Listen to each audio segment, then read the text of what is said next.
In today's video, we'll be revealing the 3 critical retirement savings adjustments people make at age 55 that transform their financial trajectory and dramatically improve their retirement outlook. Through our years of working with pre-retirees and analyzing thousands of retirement portfolios, we've identified these same pivotal changes that consistently create the most significant impact for clients approaching their retirement decade. That's why we're creating this video to show you the retirement savings adjustments that yield some of the greatest results when implemented in your 50s, why conventional approaches often fail during this critical period, and how these strategic shifts can potentially transform your retirement outlook just as they did for many of our clients. Let's get right into it. Okay, John, so why does turning 55 require a fundamentally different retirement savings approach? Well, at age 55, you're coming down that home stretch. To use a golf analogy, the back nine, so to say.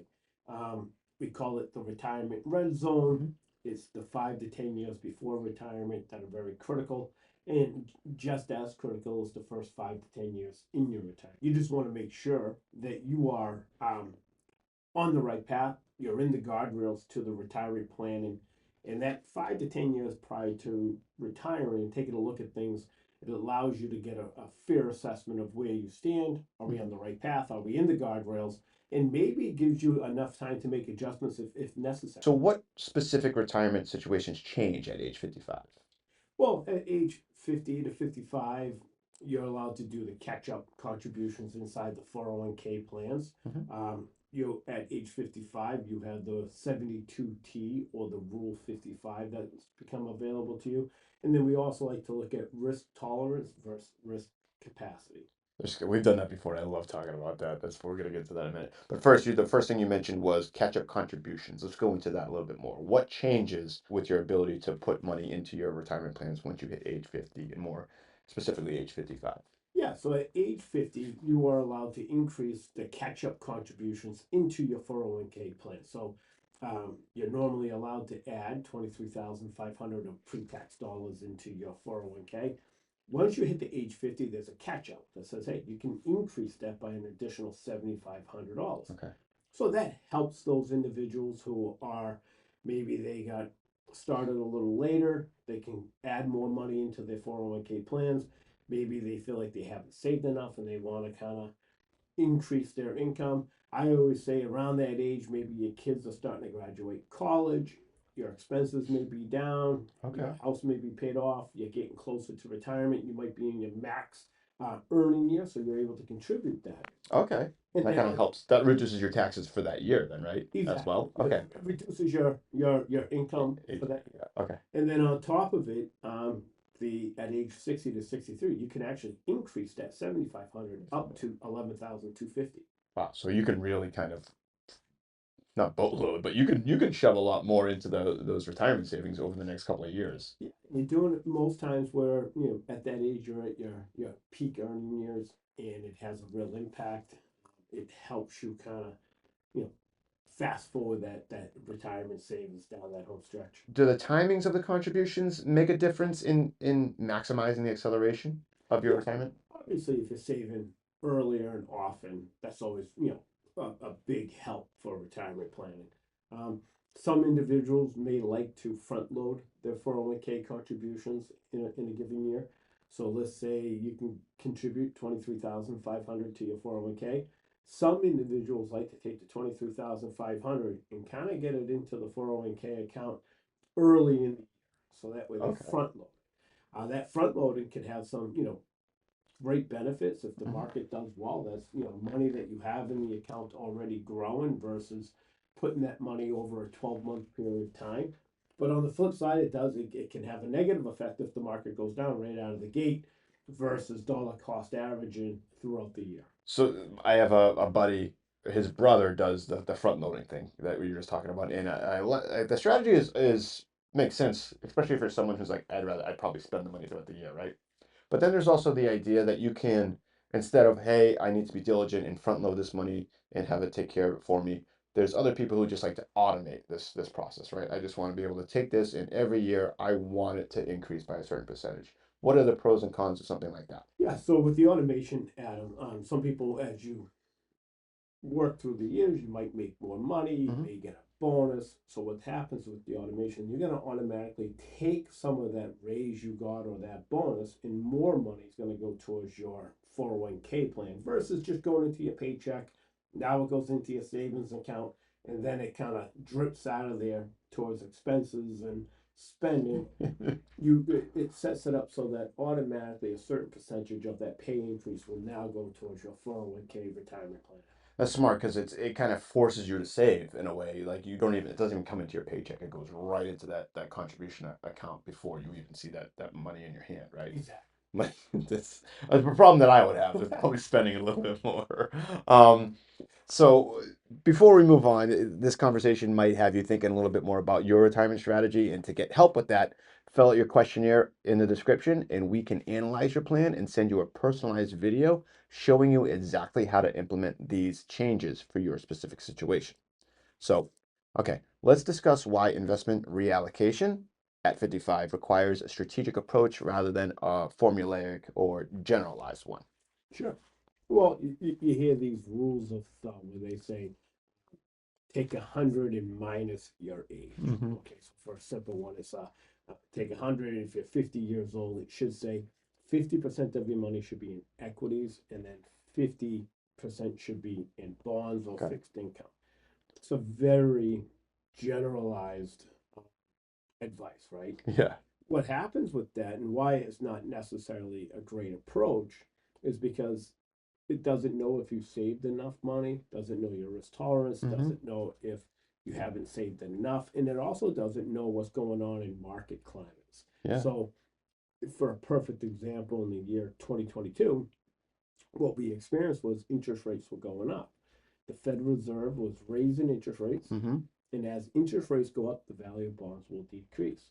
So in 2022, someone who might be getting closer to retirement and having more and more of their money be allocated to bonds, but it could have been the worst time to be allocated to bonds, and you're naively thinking you're putting yourself into a much more conservative portfolio, but you're going into bonds at the wrong time. Time. That could really be a double whammy. And another thing that you talk about is like how risk assessment also determines your optimal position into, right? And you've talked about this before, was it risk capacity versus risk? You always Risk tolerance tolerance, versus risk risk capacity. capacity. So as we get closer to those retirement years, you want to take a look at your portfolio. Take Hmm. a look at how are you allocated? What is the appropriate risk tolerance for you? Are you an aggressive investor? Are you Okay. a conservative investor? Are we somewhere in between or different stages along that line? So you want to make sure that you have a good idea of what your risk tolerance is, okay? And then I always talk about risk capacity. Some people say when they come in, like, "Oh, I'm an aggressive investor, and I want to maintain aggressiveness." Well, what you need for returns, or how much you saved, your portfolio might not be able to sustain the potential losses that comes with being an aggressive risk tolerance. Hmm. So that's where the risk capacity comes in. Like, can my portfolio, the amount that I saved, can it really sustain a loss of an aggressive portfolio potential? So just because you think your risk tolerance that doesn't is aggressive, that doesn't mean your risk capacity fits that. This is why it's so important, I think, to talk to a professional where you have, again, what my personal risk tolerance might be. I want to be aggressive. I think I'm an aggressive investor, right? There's what my risk capacity is, which is what my portfolio says my risk assessment should be in order to sustain whatever my level is based on my portfolio income needs. So like this is why, or this is how, and we're gonna get into this right now, how like managing your assets a little bit more actively at this age of 55 is more important because if you're an emotional investor when there's some volatility in the market, you could really be detrimental to your retirement plan and when you're that much closer to retirement, right? Yeah, as you're getting close to that retirement red zone, we're on the back Hmm. nine, and you're really getting an assessment. Like you've done a good job saving, you see the retirement window approaching. You want to make sure you have an idea of where you stand today, right? That's Yep. why you got to have a diversified portfolio. You have to understand how your portfolio is constructed, how it may behave in certain different market climates. And when you take this approach and you sit down and you do a plan and you work with an advisor, Hmm. by having a plan allows you to be disciplined in those times where market volatility is all over the place and all of a sudden you become emotional and you start to make knee-jerk reactions in volatile times. Hmm. The plan allows you to be disciplined in those tough times. Also, that age 55 allows you to take a look at, am I on the right path? Have I saved enough? If we haven't saved enough or if we're in the improper risk tolerance, it allows us time to tweak your portfolio that it will have meaningful changes and an impact for you 5 to 10 years down the road, whatever along that path you want to retire. You mentioned like having a diversified portfolio, but also that kind of works synergistically. It kind of leads into number three, change number three that people should be making at when they're at age 55, which is account consolidation, right? So a lot of people hear the word diversify and they go, yeah, I have an old 401k here, I have a 403b over there, I have an old account that was over here from, 2 or 3 jobs ago, whatever it might be. But that's not, you said it before, like a pile of papers isn't a plan, right? No, it's just a bunch of accounts. So when we sit Right. down with people, they come in, they bring their most recent statements that they have, and we do a review. And oftentimes it's like you can understand where these people have worked over Y- the last 20 years of their life, maybe 30 years, because they have old 401ks left behind. Or I left this company, I put an IRA over here. I left that company and created another IRA. And they just have a bunch of accounts. Yeah. And just because you have a bunch of accounts doesn't mean you have a financial plan. And then when you take a deeper dive, looking at all these accounts all over the place, it's often that there's very little synergy and there's really no plan in place. It's just they bought some positions or some mutual funds inside the 401k plan and they just bought it and never thought about it again. And they hope that at some point in time, as they get closer to retirement, that the market is up at that time and that there's enough money saved for them to retire comfortably. And that makes it harder for other than like taking advantage of like tax efficient kind of strategies too, right? Because you don't know what's where, and you're just like you said, if you're just kind of hoping the market's up, you're just gonna pull from all of them. Yeah. Like, It allows you to, what you want to do is kind of consolidate. mhm. Consolidation doesn't mean all of a sudden you just improved your situation, right? But you want to make sure that maybe you have a mutual fund in one plan and the same mutual fund in another plan. So all of a sudden, like if that mutual fund is doing well, then both accounts are doing well. But if it goes down, both accounts are doing bad. Or you might have very similar mutual funds in different plans, and the fees in those plans might be a little bit different. So it might be cheaper to roll this money over to this position, this account, and save money. Hmm. Where if you can save yourself a 0.5% each year over time, that's a 0.5% in your pocket each year. So as I'm again turning 55 and I'm trying to think of all these changes, how do I assess my current situation to kind of identify where I should be making these steps? Well, the first thing you want to do as you're coming down this home stretch is really take a look at, what do I have? Where is everything? Hmm. Get a balance sheet, get a thorough balance sheet. Sit down with a financial advisor and say, hey, listen, this is when I hope to retire. This is what I'm thinking. I'm looking to maybe withdraw, or the lifestyle I'm going to live is going to cost this much money. Hmm. And then kind of have a plan formulated. Have someone do a thorough analysis of the positions you have. Show you what is working, what may not be working. Uh, where can you save on fees or costs or hidden costs?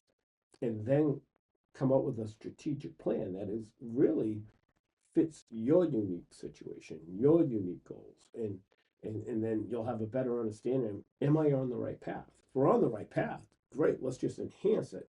If we have to make some wholesale or philosophical changes, or we have to alter things, it gives us enough time to make those changes where it has an impact. That at Hmm. age 60, if you want to retire at 60, then you're on the right path. I think that it's important to, again, we're like two people talking on a video giving advice, but it's don't follow that generalized advice, right? Like again, we just talked about, oh, you should, consider catch-up contributions and, consolidating your accounts, whatever. But I think the important thing is to make sure that you're, like you said, speaking with a professional that can lay out a strategic plan for your situation, right? Catch-up contributions, although great at age 55 and probably important because you can make those, again, additional um, contributions into those retirement plans.